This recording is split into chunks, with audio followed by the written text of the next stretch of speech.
Shalom, bien-aimés, je suis heureuse de vous retrouver ce soir. Alors, bienvenue aux habitués de cette émission et à ceux qui nous rejoignent comme ça pour la première fois. Soyez les bienvenus à l'émission Dis-moi Pasteur. Alors, pour ceux qui ne le savent pas, Dis-moi Pasteur est une plateforme de transformation vraiment par la parole. La question qui nous a été, en tout cas, a été envoyée à notre pasteur ce soir est la suivante. Pourquoi les gens ne sont-ils pas heureux longtemps? Pourquoi les gens ne sont-ils pas heureux longtemps? Ça peut être votre cas ce soir. Vous posez la question de savoir pourquoi ne suis-je pas heureux de manière continuelle. Pour répondre à toutes ces questions, nous avons le pasteur Pascal. Shalom, pasteur. Shalom Lo, shalom à vous, chers internautes.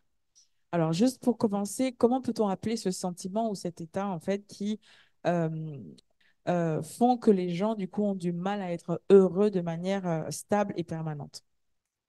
C'est vrai, être heureux, tout le monde veut être heureux. Et tout le monde croit que cela est possible. Mais la chose la plus difficile, c'est, comme tu as dit, c'est de manière permanente, de manière stabiliser ce bonheur, ce sentiment de satisfaction. Parce qu'en fait, être heureux, c'est un sentiment de satisfaction, de bien-être. On ne sait pas comment ça arrive parce que chacun a son expérience de ce qu'on appelle être heureux. Mais au fond de nous, lorsque nous sommes heureux, il y a un sentiment de bien-être. On est simplement bien. Que ce soit avec 10 euros ou 1 million, ce n'est pas à l'extérieur qu'on va puiser les éléments qui nous apportent le sentiment de bien-être. C'est à l'intérieur de nous. C'est pourquoi je voudrais déjà préciser, mettre déjà les bases là-dessus. Le bonheur ou ce sentiment d'être heureux, c'est quelque chose de spirituel. Donc, il n'y a aucun élément extérieur qui va m'apporter un bonheur dans la stabilité. Lorsque les choses du monde m'apportent euh, un état de satisfaction, c'est momentané la plupart du temps.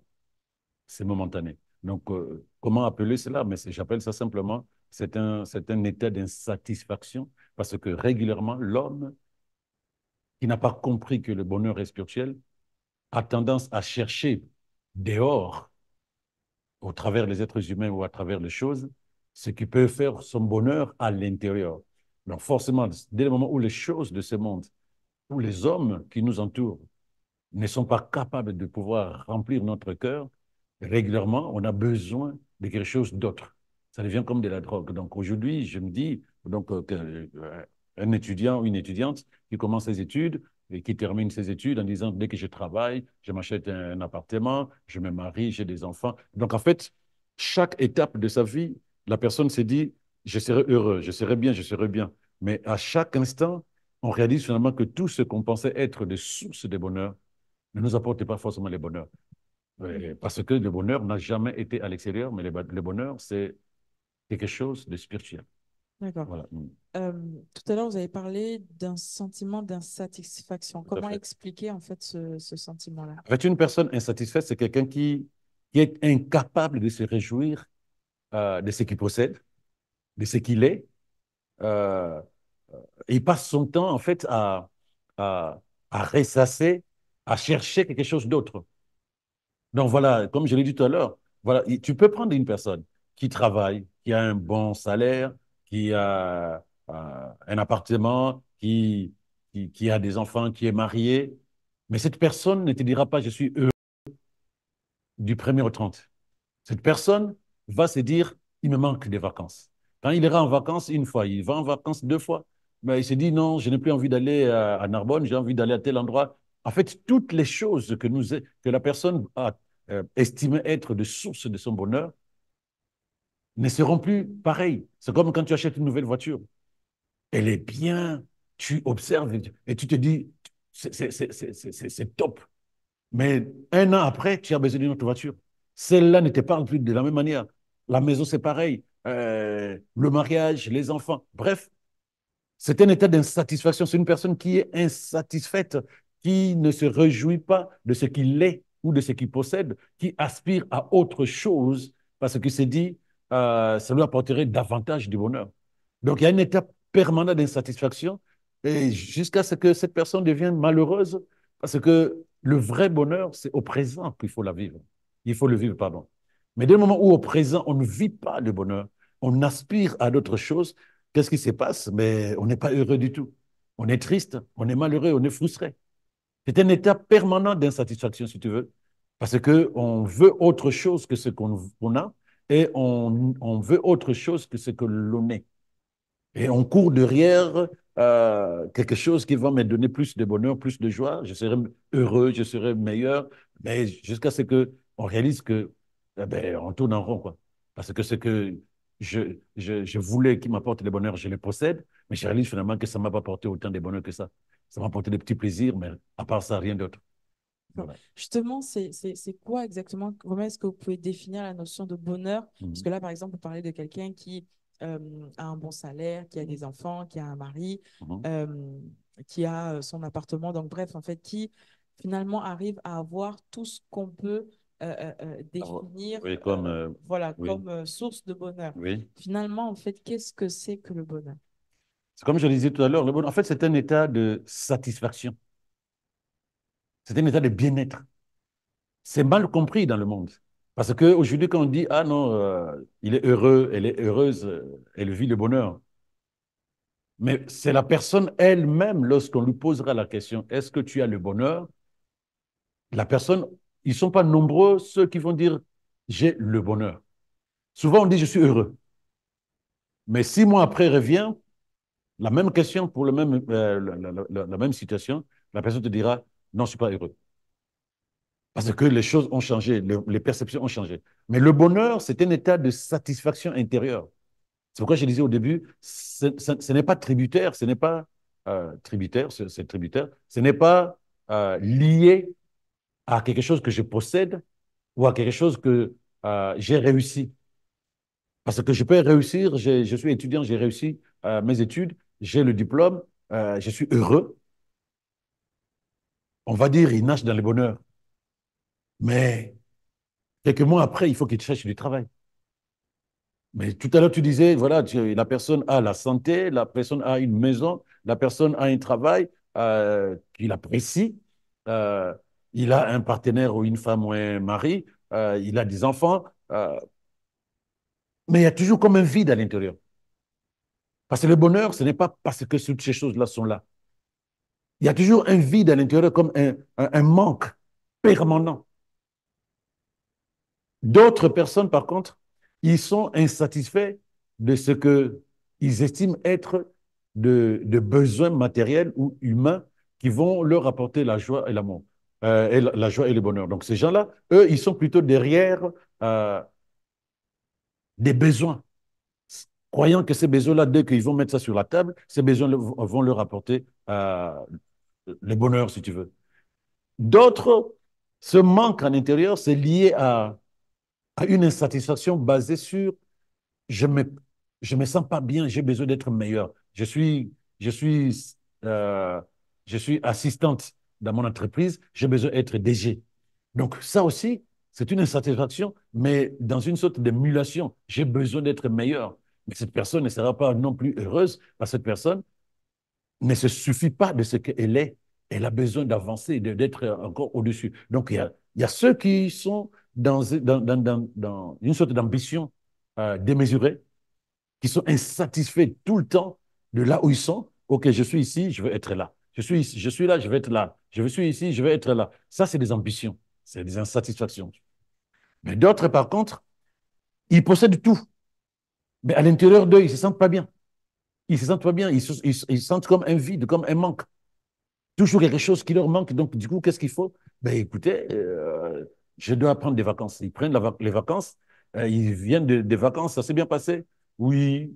Mais quand ils veulent le répartir en vacances, mais ils sentent que non, je ne veux plus aller à Narbonne, je ne veux plus aller à Paris, j'ai besoin de trouver. En fait, croyant qu'en changeant de ville, en changeant de zone, ils se sentiraient encore mieux. En fait, en gros, le monde ne peut pas nous donner le bonheur.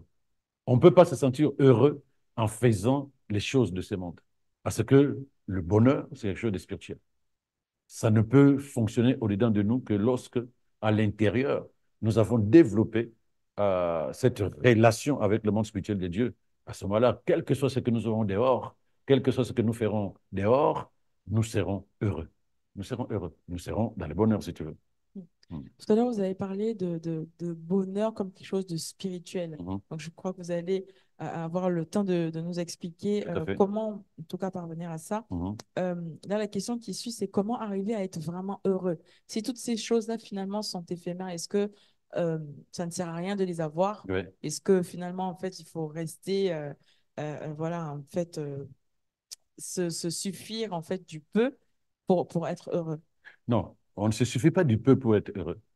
C'est une très belle philosophie, parce que celui qui n'a pas une paix intérieure, donc spirituellement parlant, le peu là lui fera croire que non, il manque plein de choses.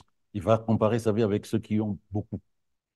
Donc celui qui prend son transport pour aller au travail, ou qui prend son vélo, s'il n'a pas une compréhension spirituelle de sa vie, il se dira, je ne suis pas béni. Parce qu'il y a des gens qui prennent leur voiture, qui vont au travail, qui prennent leur voiture, qui vont en vacances. Moi, je n'en ai pas. Mais comment quelqu'un peut-il être heureux avec peu?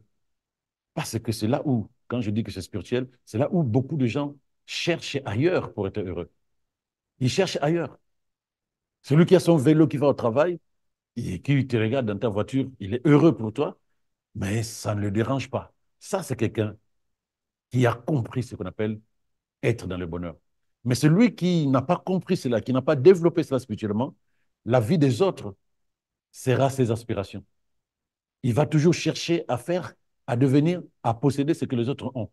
Mais il va demander aux autres quel est leur état d'âme. Ils vont dire ça va.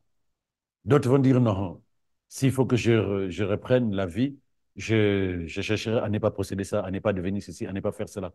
Parce que ça m'a cherché plus de problèmes que d'autres.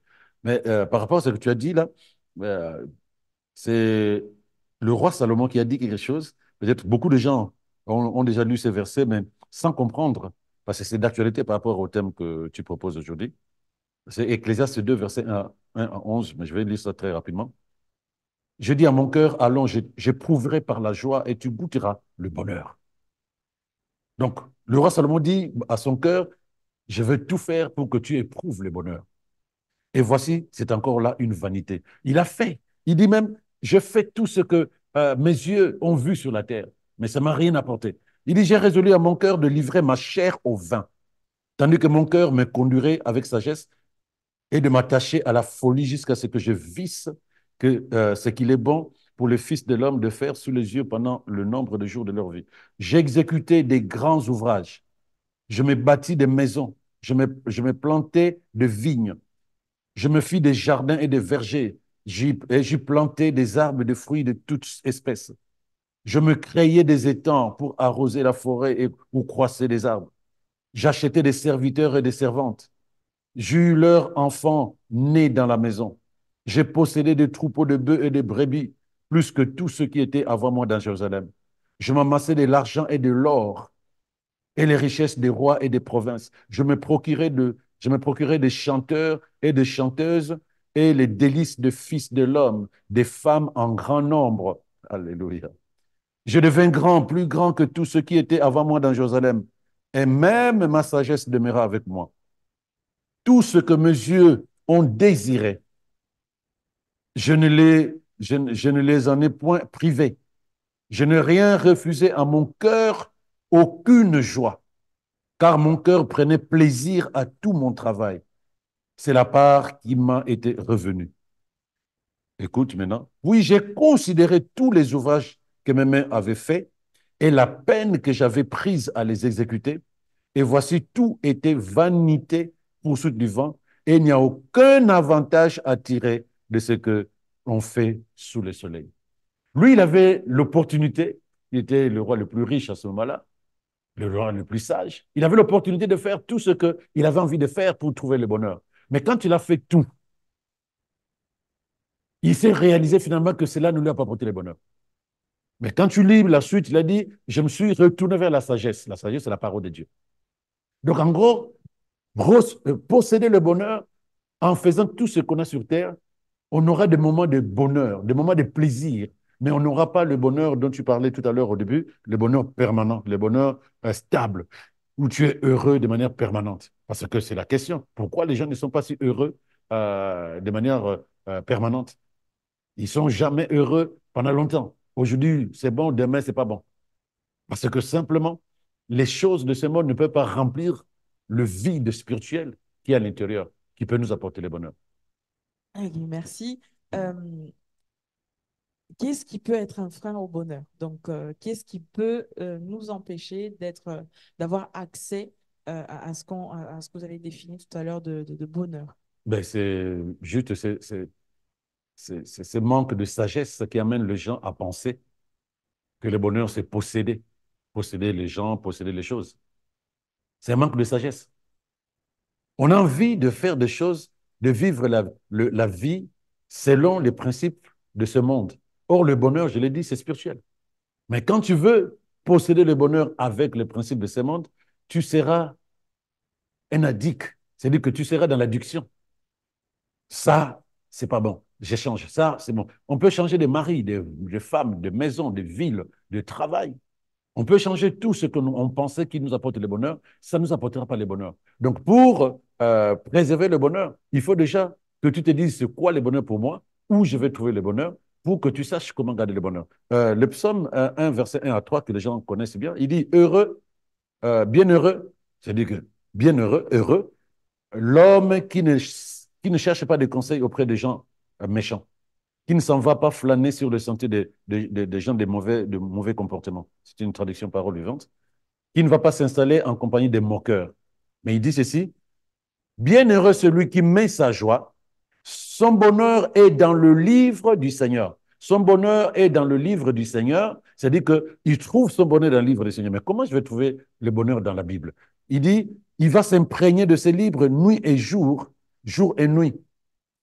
Et comment on va prouver qu'il a le bonheur qui est éternel pour cette personne-là? Il dit, il est ferme comme un arbre planté près d'un courant d'eau qui donne toujours son fruit quand vient le moment et sans cesse ses feuilles restent vertes et tout ce qu'il entreprend lui réussit.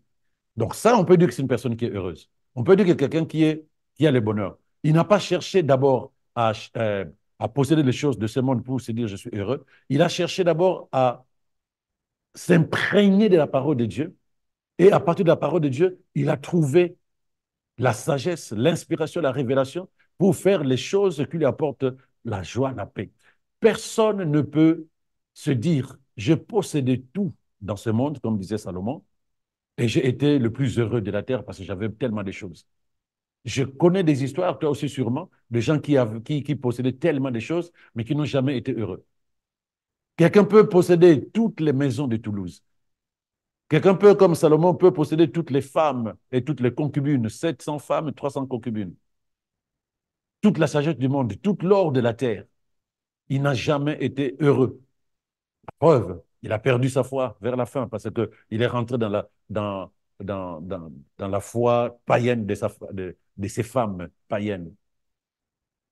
La vraie, le vrai bonheur, c'est la présence de Dieu. C'est là où tu es capable de te positionner en disant, OK, je sais, comme dit la Bible dans le psaume 1, verset 1 à 3, je sais que en Dieu, je suis en paix. Parce que le vrai bonheur, c'est celui-là, c'est la paix intérieure.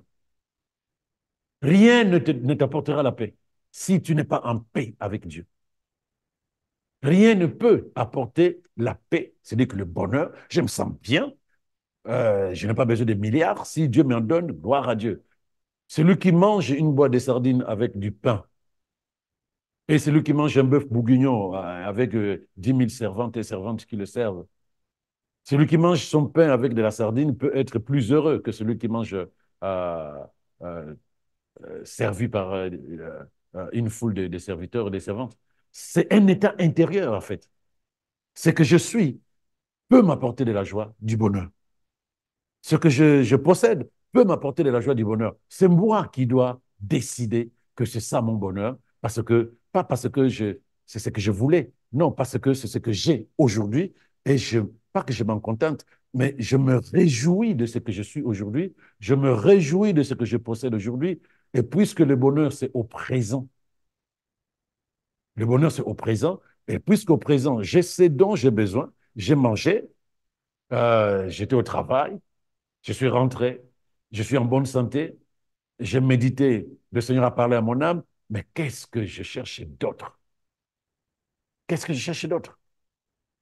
Le bonheur, c'est un choix par rapport à un état intérieur. Mais le bonheur est d'abord dans cette compréhension que ma vie, c'est Dieu. Et si je suis capable de pouvoir accepter la paix intérieure que Dieu apporte, là, j'ai le bonheur. Parce que je ne vais pas courir à gauche, à droite, gauche, à droite. Jésus disait que l'homme ne vivra pas seulement de pain, mais de toute parole qui vient de la bouche de Dieu. Le pain, symbole de tout ce qui est matériel. Mais si la parole, ça s'intègre à l'intérieur de moi, je suis capable de me dire, ah, je suis heureux. Je suis heureux. Le gars qui dit dans la Bible, je suis dans la joie, quand on me dit, allons dans la maison du Seigneur, je suis dans la joie, je suis heureux. Est-ce qu'on sait s'il est en voiture, en avion, s'il est à pied ou à vélo? Ce n'est pas ce qui est important. Son cœur est simplement heureux parce qu'il a cette opportunité d'aller se connecter à l'Esprit de Dieu.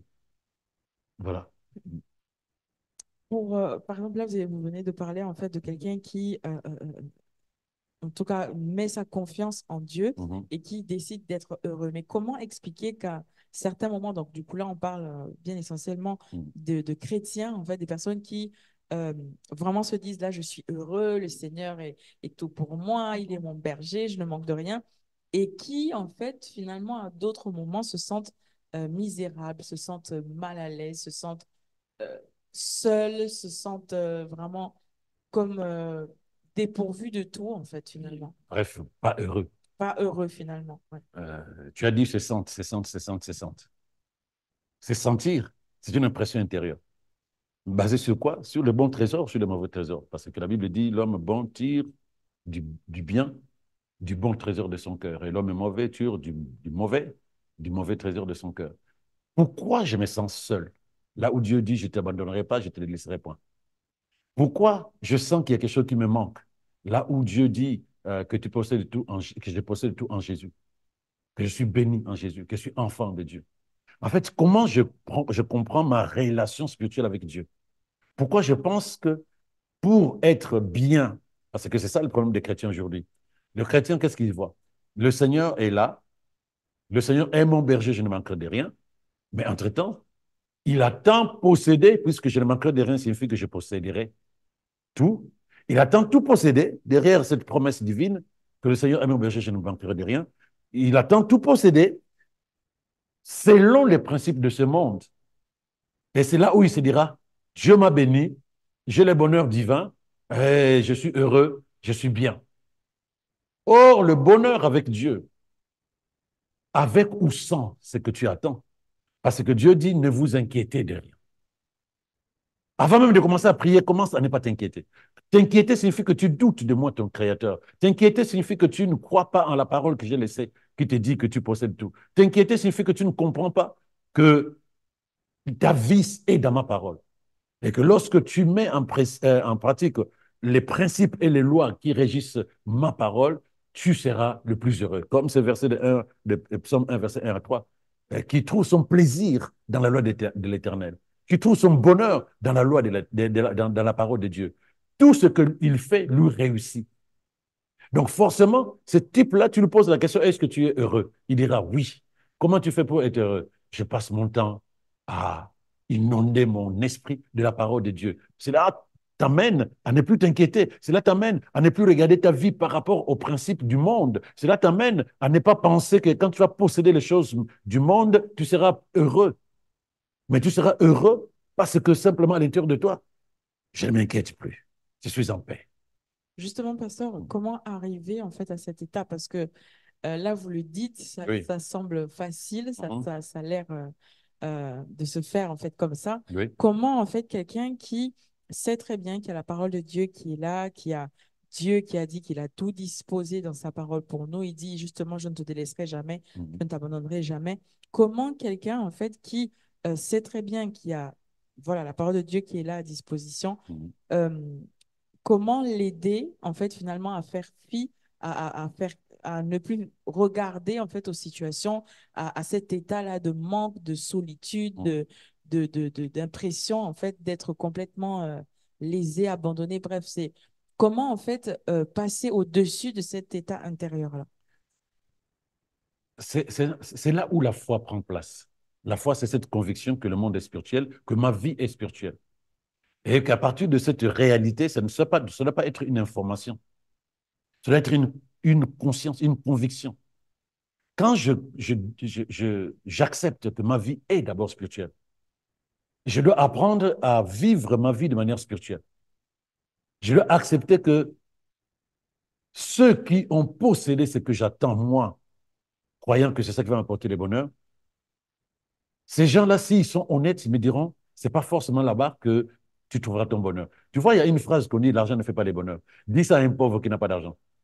Et il dira, laisse tomber, donne-moi l'argent. Je sais que quand tu me donneras l'argent, je serai heureux. Je sais ce que je vais posséder, je sais ce que je vais acheter. Mais ceux qui en ont, c'est eux qui disent qu'ils ne sont pas heureux, ils n'ont pas le bonheur malgré ce qu'ils possèdent. Les gens se marient, mais il y a des gens qui divorcent. Mais celui qui n'est pas encore marié, il se dit, mon bonheur, c'est le mariage. Mon bonheur, c'est les enfants. Mon bonheur, c'est le travail. Chacun se dit, ce que je n'ai pas, c'est ça qui va me donner le bonheur. Mais quand tu as le temps d'aller côtoyer ceux qui possèdent ces choses-là auxquelles tu aspires, tu vas regarder ta vie d'une autre manière. Tu vas voir une personne qui est mariée et qui lui dit alors, le bonheur, depuis que tu es marié. Cette personne te dira, si je savais. En tout cas, certaines personnes. Celle qui est mariée, qui a des enfants, qui se dit, purée, j'ai même pas le temps pour moi. Ces enfants ne font que crier à gauche, à droite, j'ai besoin de vacances. Et pourtant, on pensait que c'est ça qui apportait le bonheur. Celui qui manque de travail, qui trouve du travail finalement, il est heureux. Premier jour, deuxième jour, une semaine, il est heureux. Même parfois, une semaine, c'est très rare. Il y a des gens qui commencent à poser la question, purée, c'est ça, je vais tenir combien de temps? Bref, comment arriver à amener quelqu'un à vivre le bonheur selon Dieu? Cette personne doit d'abord accepter que le monde dans lequel nous vivons n'apporte pas le bonheur, quel que soit ce que tu posséderas. Salomon qui avait la possibilité, le roi Salomon qui avait la possibilité de faire tout ce qu'il avait envie de faire, parce qu'il avait le pouvoir et le moyen, il a conclu à la fin finalement que ça ne sert à rien du tout. Il y a des gens, aujourd'hui où nous parlons, toi et moi, il y a des gens qui ont des ressources énormes, des moyens énormes, ils ont des facilités pour voyager, pour s'acheter des appartements, pour acheter des maisons, pour faire tout ce qu'ils ont envie de faire. Mais quand ils sont seuls dans leur chambre, ils réalisent finalement que ça ne leur apporte pas la paix, c'est-à-dire le bonheur. Beaucoup qui sont millionnaires se cachent dans la drogue. Pourquoi? Parce qu'il y a toujours quelque chose qui ne va pas à l'intérieur. Beaucoup arrivent même à se suicider ou à tuer. Pourquoi? Parce qu'il y a quelque chose, en fait, que le bien matériel ne peut pas régler. Régler, pardon, c'est ce manque, cette impression que tout ça, ça sert à rien. C'est une impression intérieure et qui est réelle. Merci, pasteur, pour cet élément de réponse. Alors, pour quelqu'un qui vraiment décide d'être dans le bonheur, donc de vivre vraiment en fait le bonheur Mhm, dont la Bible parle, mhm. comment doit-il faire justement pour ne pas laisser les circonstances l'ébranler? Tout à l'heure, comme je le disais, le bonheur, c'est spirituel. C'est un sentiment de bien-être, de satisfaction, mais nous ne pouvons pas le posséder ou le manifester si nous regardons d'abord à ce qui se passe à l'extérieur, que ce soit les circonstances, que ce soit les épreuves, que ce soit le matériel, que ce soit les êtres humains. Rien ne peut nous apporter le bonheur. Ça, c'est la vérité spirituelle, parce que ceux qui possèdent ces choses-là, ils savent très bien et ils peuvent témoigner que ça n'apporte pas le bonheur quelle que soit la facilité dont on peut disposer quand on a un jet privé, quand on a quatre voitures, quand on est marié, quand on a des enfants, quel que soit ce que... Jamais on ne sera heureux de manière permanente parce qu'on possède les choses matérielles. Donc, la personne qui a vraiment besoin de stabiliser dans son cœur ces sentiments de bien-être et de satisfaction, comme je l'ai dit, cette personne a besoin de se positionner dans la vérité de la parole de Dieu quand les circonstances arrivent, tu prends par exemple ce verset, ce psaume, le psaume 23, verset 1. Le Seigneur est mon berger, je ne manquerai de rien. Les gens ne voient pas ce que ça signifie. Je me positionne à la place d'une brebis. La brebis ne peut pas se défendre quand un loup arrive. La brebis ne sait pas où se trouve l'eau ou les pâturages qui sont meilleurs pour qu'il mange. La brebis, ce n'est pas comme certains animaux comme le chien qui savent sniffer pour savoir, ah, là, il y a de la viande. La brebis a besoin de l'homme pour arriver là où se trouve son bonheur. Rien que ça. Donc, celui qui se dit, j'ai besoin de vivre un bonheur permanent, il doit avoir confiance en Dieu, comme une brebis qui se met derrière Dieu en disant, j'ai confiance en toi. Maintenant, tu parles des circonstances. Il dit, même quand je marcherai dans la vallée de l'ombre de la mort, de même quand je vais traverser le feu, quand je vais traverser les eaux, je n'aurai pas peur, je ne vais pas m'inquiéter. C'est-à-dire que je serai en paix, c'est-à-dire que je serai toujours serein parce que je sais que tu es avec moi. Ça, c'est un état d'esprit. Or, l'être humain est influencé par tout ce qui se passe autour de lui, là où on attend qu'il soit influencé par ce que dit la parole de Dieu. Donc, la personne qui se dit, je suis heureux, et demain, le corps est malade, ça fait 3 mois, ça fait 4 mois, ça fait 5 mois. La Bible dit, rendez grâce à Dieu pour toutes choses. Donc, il faut que nous arrivions à adopter une mentalité de chrétiens, c'est-à-dire que des enfants de Dieu, c'est-à-dire des êtres spirituels qui ne se laissent pas impacter par les choses qui sont autour de soi, mais qui fonctionnent et qui agissent, qui parlent par rapport à ce que dit la parole de Dieu. Donc, il dit rendez grâce dans les épreuves, rends grâce. Même l'apôtre Jacques dit que ce soit un sujet de joie. Que ce soit un sujet de joie, parce que tu sais que derrière cette épreuve, Dieu va se glorifier. Donc, au lieu que je sois malheureux, j'attends que mon Dieu se glorifie dans ces moments, dans ces situations par lesquelles je passe. Donc, c'est ça. Pour que cette personne arrive à garder la joie qu'il avait il y a 2 jours, parce que la troisième journée, sa voiture tombe en panne. Parce que la quatrième journée, ben, écoute, son entreprise ferme ou bien on le vire. Mais il n'y a pas de raison, parce que mon bonheur n'est pas tributaire de ces choses-là. Mon bonheur n'est pas tributaire de... Moi, non. La Bible me dit que si je demeure attaché à la parole de Dieu, donc je suis comme un arbre planté au bord d'un courant d'eau, mais quelle que soit la saison, je porterai des fruits. Ce n'est pas lié à la chaleur, il fait 35, les autres arbres sèchent. Moi, non, non, moi, je porte des fruits en toute saison.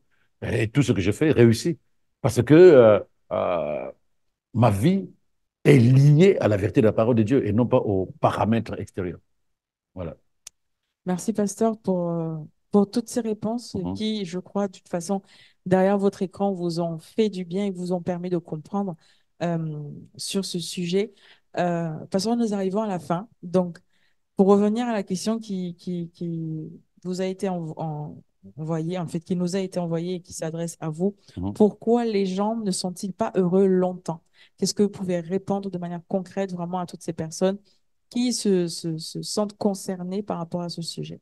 Parce que les gens cherchent le bonheur ailleurs qu'en Dieu. Les gens cherchent le bonheur ailleurs qu'en Dieu. Ils cherchent le bonheur dans ce qui est à l'extérieur, dans le matériel, dans ce qui est humain.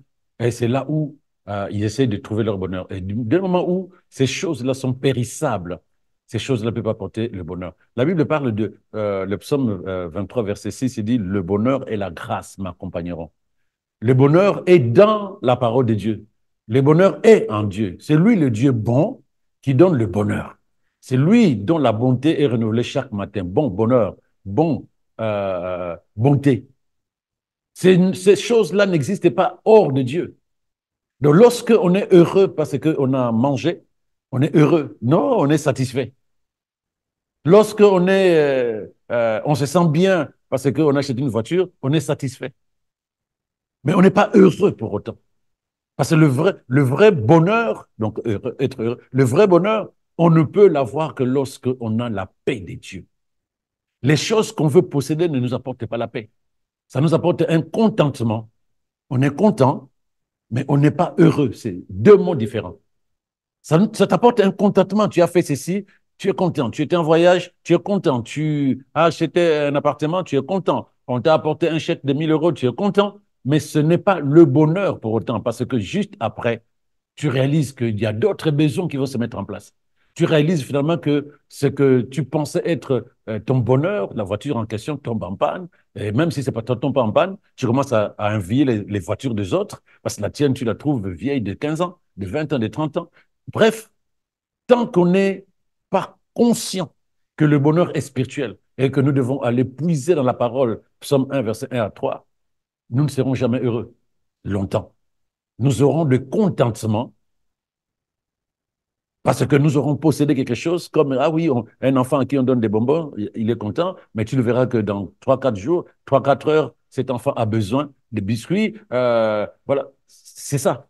L'être humain, lorsque tu génères des envies venant de ton âme, croyant que ça va t'apporter le bonheur, tu commets l'erreur de t'enfermer dans une sorte d'engrenage qui va t'amener à chercher toujours, toujours, toujours. Et c'est là où ça va générer ce sentiment d'insatisfaction, cet état d'insatisfaction permanent, pour la simple raison que euh, pour remplir ton cœur de paix et de satisfaction et de bien-être, c'est le spirituel. Que tu aies 10 voitures ou tu roules à vélo, ben, tu as un sentiment de bien-être à l'intérieur de toi. Que tu sois marié ou pas encore, un sentiment de bien-être à l'intérieur de toi, parce que le bonheur n'est pas tributaire de ce qui se passe à l'extérieur, de ce que tu vas posséder. Voilà ce que je peux dire là-dessus. Euh, il faut que les gens, bien aimé, il faut que tu apprennes à regarder ta vie dans la parole et tu vas puiser d'abord la paix de Dieu, que le monde ne peut pas te donner quel que soit ce que tu vas posséder. Il y aura toujours des échelons comme ça là. Tu possèdes, demain tu vas encore posséder autre chose. Tu voyages, demain tu vas encore voyager. Tu travailles, demain tu vas encore chercher à travailler. C'est comme ce qu'on dit toujours. Celui qui est au travail cherche à aller en vacances. Celui qui est au chômage cherche à travailler. C'est toujours ça. Parce que la satisfaction ne vient pas par ce que tu possèdes, pas parce que tu as, pas parce que tu es. Mais la satisfaction, le bien-être, le bonheur, si tu veux, est juste dans un état de, de satisfaction intérieure parce que tu te sens bien avec Dieu. Et donc, du coup, là où les sentiments traditionnels du monde qui t'a mené à te dire, tu ne peux pas être heureux si tu n'as pas ça, tu ne peux pas être heureux si tu ne possèdes pas ceci, tu ne seras jamais dans le bonheur si tu ne possèdes pas tel truc, ça, c'est humain. Tu peux rester sans chemise, mais être heureux. Tu peux marcher à pied et être heureux que celui avec un jet. Donc, en fait, c'est un état intérieur spirituel que tu ne puises que dans le Seigneur, comme dans ce verset de, de, de Psaume 1, verset 1 à 3. Qu'est-ce que je peux te dire là encore? N'oublie pas, 2 Corinthiens 5, verset 7, verset 17, pardon, nous dit que euh, en Christ Jésus, nous sommes devenus de nouvelles personnes. Donc, si quelqu'un est en Christ, il est une nouvelle créature. Les choses anciennes sont passées. Toutes choses sont devenues nouvelles. C'est le mot en que je voulais récupérer, le mot en. Nous sommes en Christ. Alors, je te propose d'imaginer. Vois-toi dans une maison qu'on appelle Jésus. Une demeure qu'on appelle Jésus. Tu es à l'intérieur. Et dans cette maison, tu as tout. Tout ce dont tu as besoin. C'est un refuge. Tu as tout ce dont tu as besoin. Dehors, il y a la grêle, il y a la tempête, il y a l'orage qui sévit, il y a tout ça. Mais toi, tu es dans une maison qu'on appelle Christ Jésus. Et là-dedans, tout ce dont tu as besoin est à l'intérieur. Est-ce que tu seras toujours en train de chercher quelque chose d'autre? Non. Tu vas te dire, je me suffis de ce que j'ai. Je suis heureux. Ce dont j'ai besoin, je sais qu'il faut que j'étende juste la main, je vais posséder. Si tu arrives à développer cette mentalité, le monde ne va pas te séduire. Parce que c'est ce que le diable utilise. C'est ce que le diable utilise pour séduire les enfants de Dieu, leur faire croire qu'en fait, leur bonheur est basé sur ce que le monde propose. Et toi, tu vas courir derrière ces choses-là, sachant, ignorant que en Christ, tu possèdes tout. Et tu vas penser que quand tu posséderas une voiture et une femme, pardon, on ne possède pas une femme, quand tu seras marié, quand tu seras marié, un homme ou une femme, quand tu auras des enfants, quand tu auras du travail, quand tu vas acheter un appartement, quand tu vas voyager, quand tu iras en vacances, bref, quand tu feras les choses qui plaisent au monde, toi, tu te dis, quand je ferai la même chose que les gens du monde, je serai heureux. Mais toi, tu sais que ça ne réglera pas ton problème parce que ceux qui sont là-dedans, ça ne marche pas forcément comme ils veulent.